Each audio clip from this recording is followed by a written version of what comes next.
Hello everyone, আসসালামু আলাইকুম। আশা করছি সকলে ভালো আছেন। ঈদ মানে আনন্দ, ঈদ মানে খুশি, ঈদ মানে পরিবার পরিজনের সঙ্গে কাটানো কিছু দুর্লভ মুহূর্ত।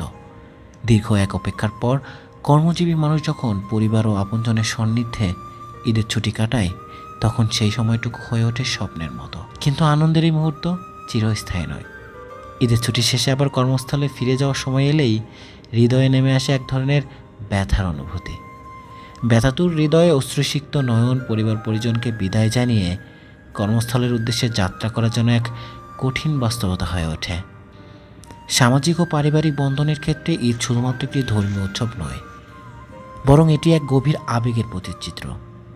কর্মজীবনের ব্যস্ততায় পরিবারের সঙ্গে কাটানোর সুযোগ কমে যায়, আর ঈদের ছুটি সেই বিরল সুযোগ এনে দেয় যখন সবাই একত্রিত হতে পারে।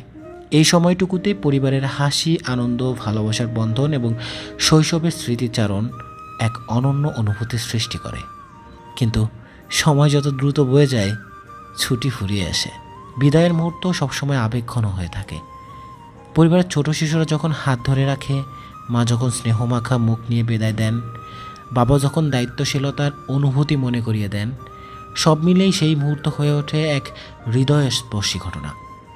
কর্মস্থলে ফেরার প্রয়োজনীয়তা থাকলেও হৃদয় যেন তবুও থেকে যেতে চায় পরিবারের সান্নিধ্যে।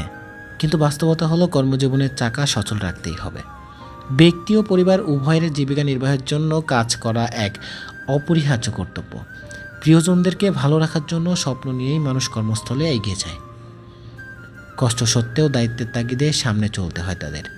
কর্মস্থলে ফিরে গিয়ে কাজের প্রতি নিষ্ঠা প্রদর্শনই একদিন সেই পরিবারের জন্য সুদিন আনতে পারে, ভবিষ্যৎকে আরও উজ্জ্বল করতে পারে।